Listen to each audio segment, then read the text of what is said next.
طيب، خلينا نسمي الله ونشوف رزقنا ايه النهارده مع بعض. خليني في البداية بس انوي معاكم نية ان ربنا عز وجل يبارك في هذا الوقت ويرزقني كده ان يتدفق من خلالي اعلى واروع واجمل وانقى نفع ممكن يصل لكل حد فعلا فعلا يخلي حياته يا رب احسن واجمل وايسر. بسم الله. عايز اتكلم معاكم في ايه يا حلوين النهارده؟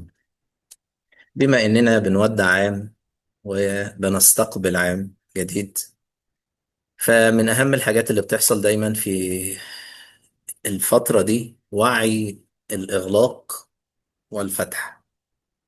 وده وعي عظيم جدا إن إحنا نكون جاهزين لفكرة نغلق ملفات ونستعد لفتوحات جديدة. دايما دايما مع هذا الوعي بيحصل الأشياء ديت. ويمكن الناس اللي حضرت معايا أو تحضر معايا سلطان الأسماء الحسنى بالذات المستوى الأول، في عندنا اسم عظيم جدا جدا جدا من أسماء ربنا، هو الأول والآخر والظاهر والباطن. في ناس دايما عندها الأول حلو، يبدأوا بس ما بيكملوش. فالناس دي دايما اللي هي بتهنك في السكة، اللي هو ايه، انا بدأت كتاب، انا بدأت مسلسل، انا بدأت كورس، انا بدأت رياضة، انا بدأت جيم، انا بدأت ريجيم، انا بدأت بس خلاص ما بجيبش الآخر. اوكي. فدايما اللي بيقدر يوصل في حتة من الأول للآخر بيحق عليه الظاهر والباطن. يعني ايه؟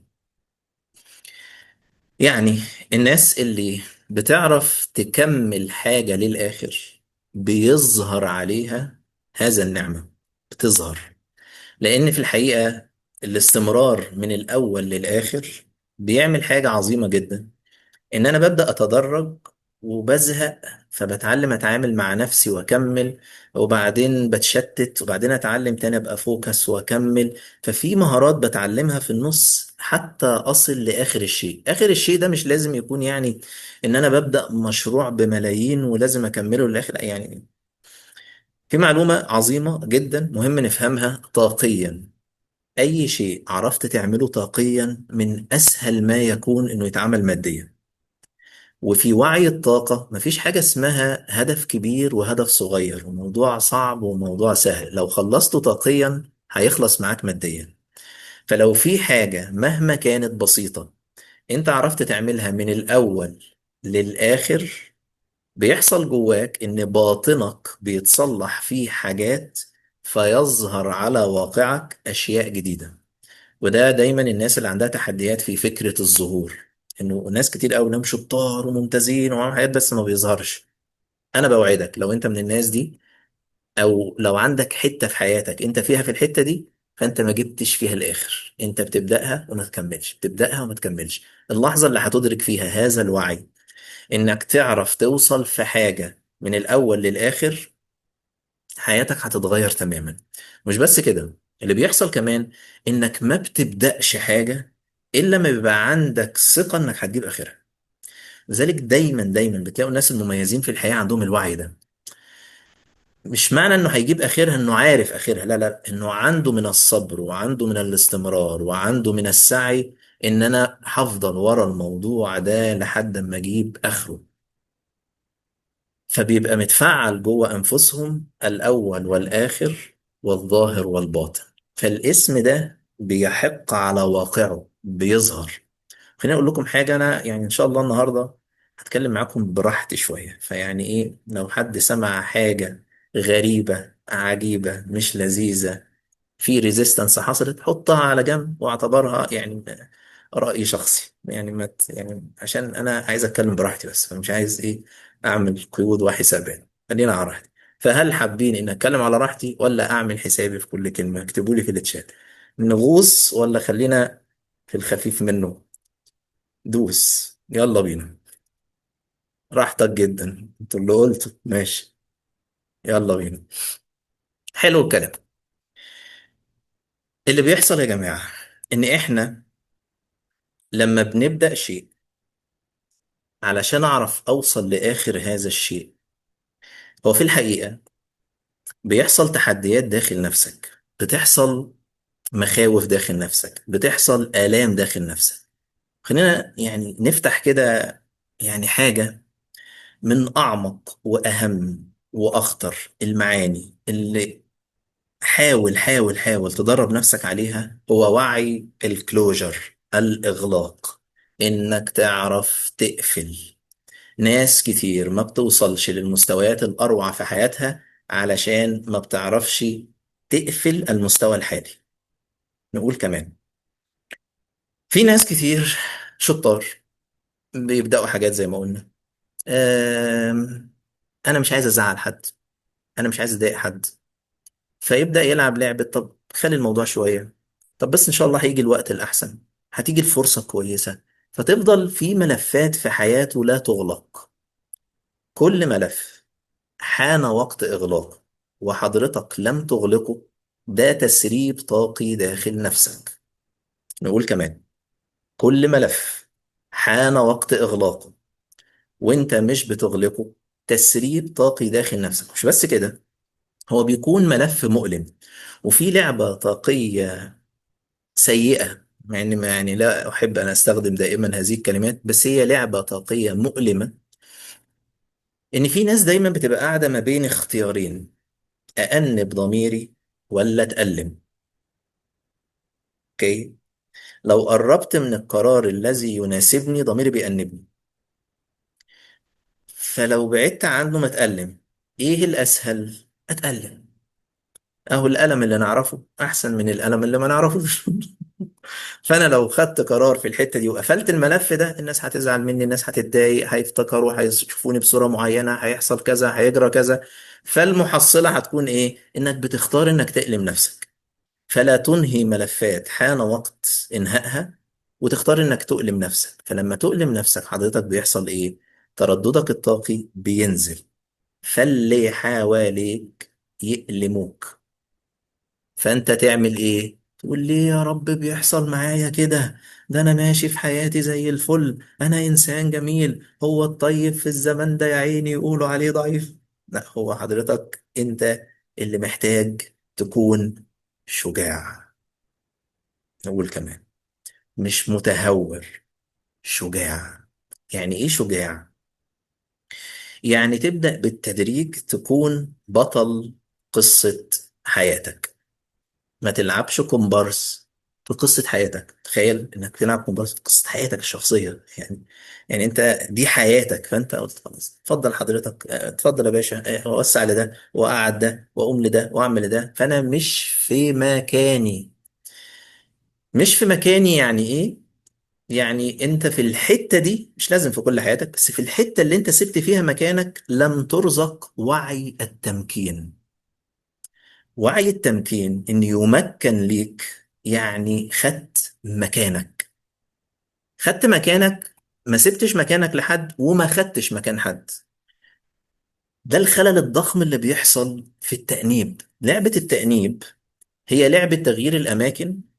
وخليني أقولها لكم زي ما هي كده، علشان تحافظ على ولاء، غير ولاء طبعا يعني، عشان تحافظ على ولاء غير واعي. يعني إيه؟ إحنا شئنا أم أبينا في العمق بنحب جدا فكرة إن إحنا ننتمي لشيء. عايز احس بالبيلونجنج، ان انا بنتمي لشيء، بنتمي لاسره، بنتمي لحياه، بنتمي لفاميلي، بنتمي لبلد، بنتمي لفكره. انا عايز احس ان بنتمي لشيء. فاول تهديد بيحصل عند الناس اللي لسه ما عالجتش داخل انفسها تانيب الضمير، ان انا ههددك في البيلونجنج. لو حبيت تاخد قرار يخالف الوعي الجمعي اللي انت فيه، هحرمك من الميراث. عارفين انتوا؟ فانا يعني انت خلاص لا ابننا ولا نعرفك. يعني ايه المقولة دي؟ احنا غضبانين عليك، حسبي الله ونعم الوكيل فيك. ولما نحط عليها شوية معتقدات دينية كده ظريفة، نبدأ نحط عليها كده ايه؟ قلبي وربي غضبان عليك. ليه؟ معرفش، بس هو كده قلبي وربي هيبقى غضبان عليك. فانت تخاف جدا من هذا الإله وتخاف من هذه المقولة. فأنا لو زعلت وات ايفر وغضب عليا أو زعل مني، فربنا كمان هيبقى في صفه ويزعلوا مني، والملائكة تخش ويزعلوا مني، وهتبقى حدوتة كبيرة والناس هتزعل مني. في حين ان انت ممكن بس كنت عايز تدخل كلية تانية يعني، او عايز يعني مثلا بس تقرر انك يعني تتفرج على المسلسل او على الماتش، او يعني عايز تعمل حاجة، بس لانك لسه مش واعي على لعبة الوعي الجمعي. ولسه الوعي الجمعي والانتماء داخل نفسك ما حصلش ما بينهم توازن، كان دايما بيحصل حاجة. حتى أيام النبي صلى الله عليه وسلم كان هو جاه بفكر غريب، فكر ضد الوعي الجمعي. بعيدا بقى عن قصة ان انت دلوقتي بقى مريت بتجارب وبقى الناس بتؤيد هذه الفكرة، بس ارجع ورا شوية كده. يعني الفكرة اللي جاب بيها هي فكرة لا تتناغم مع الوعي الجمعي تماما. يعني انت ايه اللي انت بتقوله؟ مش بس كده، يعني احنا لو جينا النهاردة يا جماعة، يعني دايما بحب اقول المثال، لو جينا النهاردة قلنا في واحد بيطلع على قمة جبل وبيعمل تشانلنج كده وبيتصل بكائن من بعد آخر وبيديله داتا وبيقول إن الداتا دي من عند الله، هتعمل إيه حضرتك؟ طبعا إيه الهبد، جنان، خرافات، حسبي الله ونعم، بص هيودوا الناس في داهية، بص بيعملوا في الناس إيه، بص بص بص، يعني ضد الوعي الجمعي. على فكرة إحنا مؤمنين بكده. يعني إحنا في سيدنا جبريل أتى بداتا أعطاها لكائن بشري اسمه محمد صلى الله عليه وسلم، حصل فيه تطورات معينة وصل الرسالة دي للناس. احنا بنتكلم على وقت ما كانش فيه بقى اللي احنا بنتكلم على الانرجي والطاقة والبارالل يونيفرسز والميتافيزيكس والكلام، يعني ما فيش حضرتك الكلام ده. فانت جاي تقول لي قابلت كائن منين وجاي وتقول لي ده اله؟ يلا مجنون، كاهن، ساحر. فطبعا اللي كان بيصدق بهذا الكلام فانت ضد تماما تماما تماما الوعي الجمعي. فكان النبي بيعمل معاهم ايه؟ مش بيقول لهم مثلا لا لا لا لا، امك دي معلش دماغها على قدها وما ينفعش تسمع كلامها، اسمع كلام ربنا، او ابوك ده هيوديك في 60 دقيقة. كان بيعمل حاجة مهمة جدا جدا جدا جدا ان احنا نفهمها. في فرق ما بين البيلونجينج وان انت عندك فيجن او عندك رسالة او عايز توصل لحاجة في حياتك. في فرق ما بين الوعي الجمعي اللي انت بتنتمي اليه وانك عايز تروح للنكست ليفل في حياتك. وهنا المهارة. معظم الناس بتلعب لعبة من الاتنين، يا بتتمرد على الوعي الجمعي يا بتطيع الوعي الجمعي، والاتنين مؤلمين. لأن وعي التمرد أصلا هو طالع من طاقة رفض، أنا عرفت، أنا زهقت. فده معناه إنك ما حلتش الحتة دي داخل نفسك. فحتى لو جسديا سبت الوعي الجمعي، طاقيا أنت مربوط بيه. أوكي؟ ولو قطعت، خلاص هنعمل ايه؟ انت بتعلن انك اقل وعيا واضعف من هذا الوعي الجمعي، وان هذا الوعي الجمعي هو صاحب القرارات في حياتك. ده مش غلط وصح، دي الحتة الطاقية اللي انت قاعد فيها. وكل حد فينا عنده حتت عداها وعنده حتت، يعني عشان نبقى بس حنينين شوية على نفسنا. بس المهم انك تبقى واعي على الكلام ده. فاللي بيحصل كالآتي: لما بيكون عندك شيء انت رايح له، معظم الناس بتبقى شايفة ان انا محتاج سبورت بقى. يعني ليه الناس ما تبقاش حلوة مع بعض؟ وليه تبقى حلوة؟ يعني يلا تعالى بقى نخش ليه؟ ليه الناس ما بتساعدنيش؟ وليه يساعدوك اصلا؟ حضرتك عملت ايه في الدنيا عشان الناس تساعدك اصلا؟ انا مش ضدك على فكرة، انا بس بقول لك بحاول احل لك حاجة. ان دايما الناس، ليه الناس مش بس سبورت لبعض؟ ليه الناس ما تساعدش؟ ليه؟ قوم، قوم اتحرك وهتلاقي الفرص بتتفتح.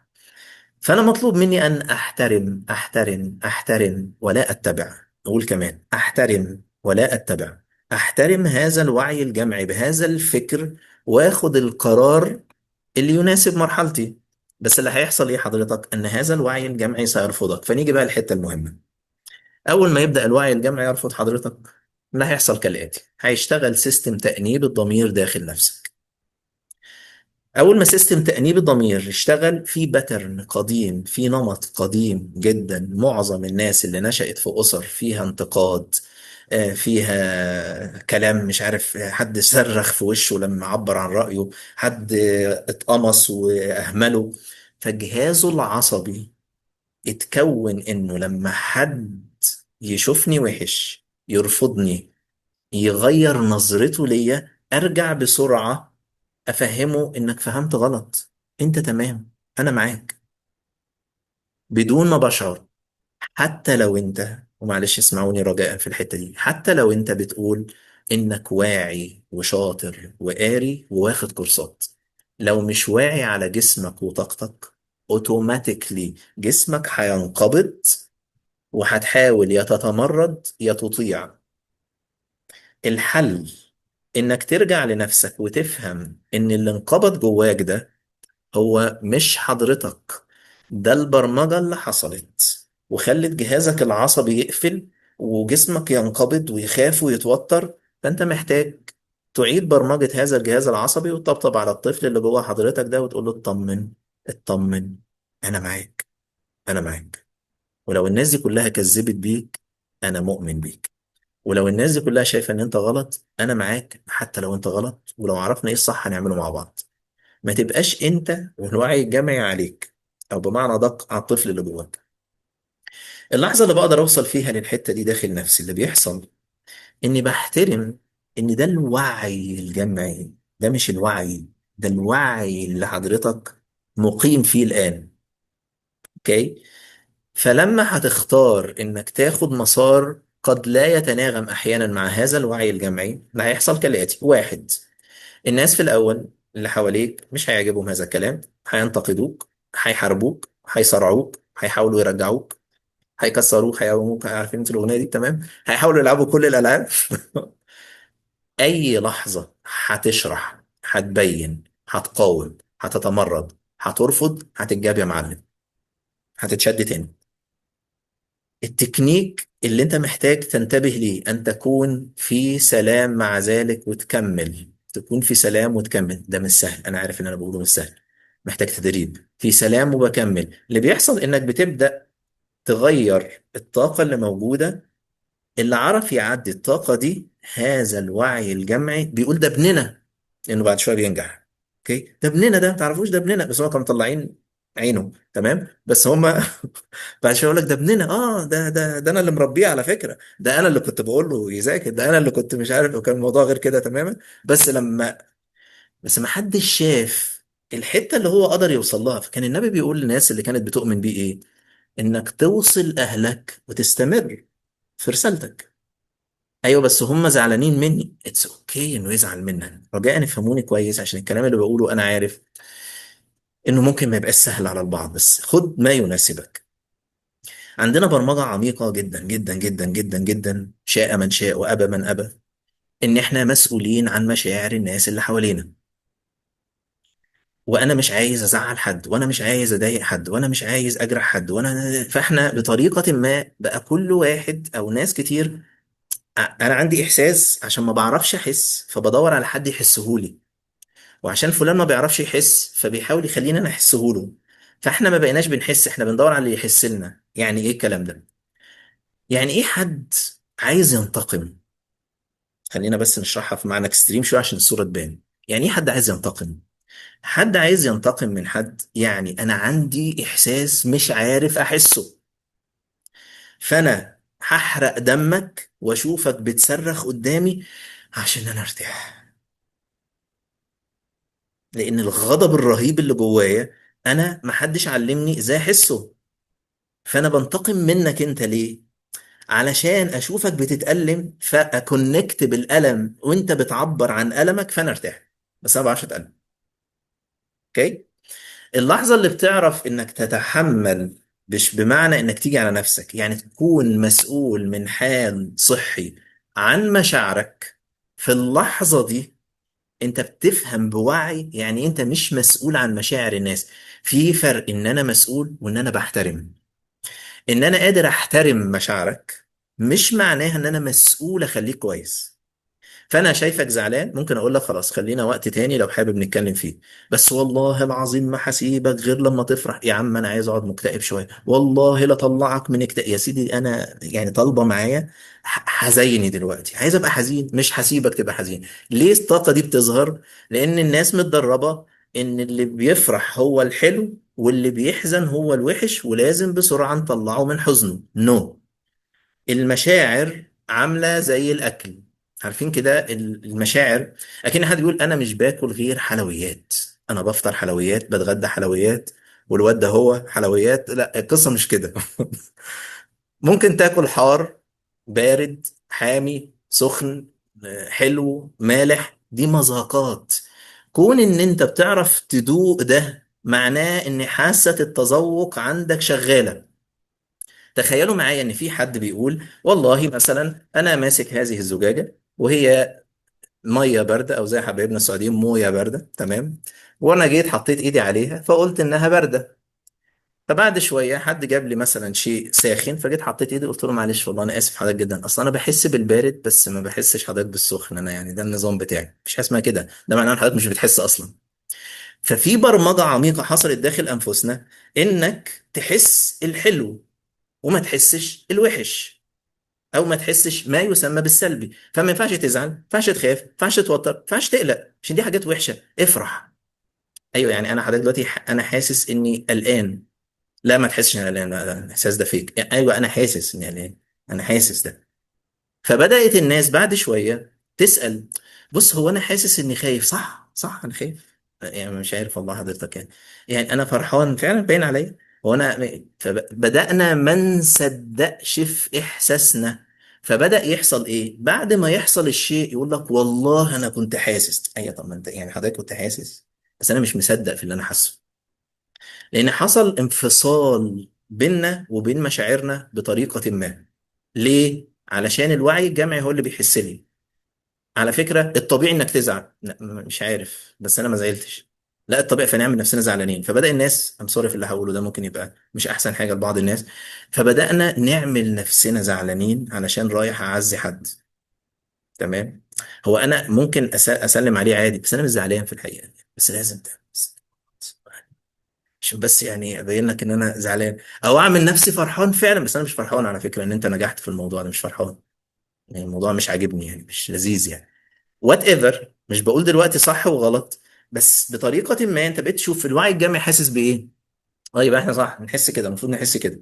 وعلى فكره الكلام ده اتعمل عليه اختبارات كتير كتير كتير كتير كتير لناس كتير، اللي هو مثلا يخشوا اسانسير وحتى يتكلموا ان اللون ده لون اخضر، فانت عارف انه اخضر، فيجيبوا خمسه سته واقفين حواليك يقعدوا يشاوروا على اللون، يقولوا لا اللون ده احمر، يقولوا اللون احمر، اللون احمر، فانت تبدا تشك ايه ده فعلا لون احمر، لون اخضر يا جماعه. بعد شويه تقول احمر، لتاثير الوعي الجمعي عليك. ففي وعي كبير جدا انك تقدر بالتدريج تفهم إنك مسؤول عن مشاعرك، وبالتالي كل شخص مسؤول عن مشاعره، بس مش من حال طز ويولعه، من حال إني قادر أحترم إنك خايف، إنك مرعوب، وأشوف أساعدك إزاي.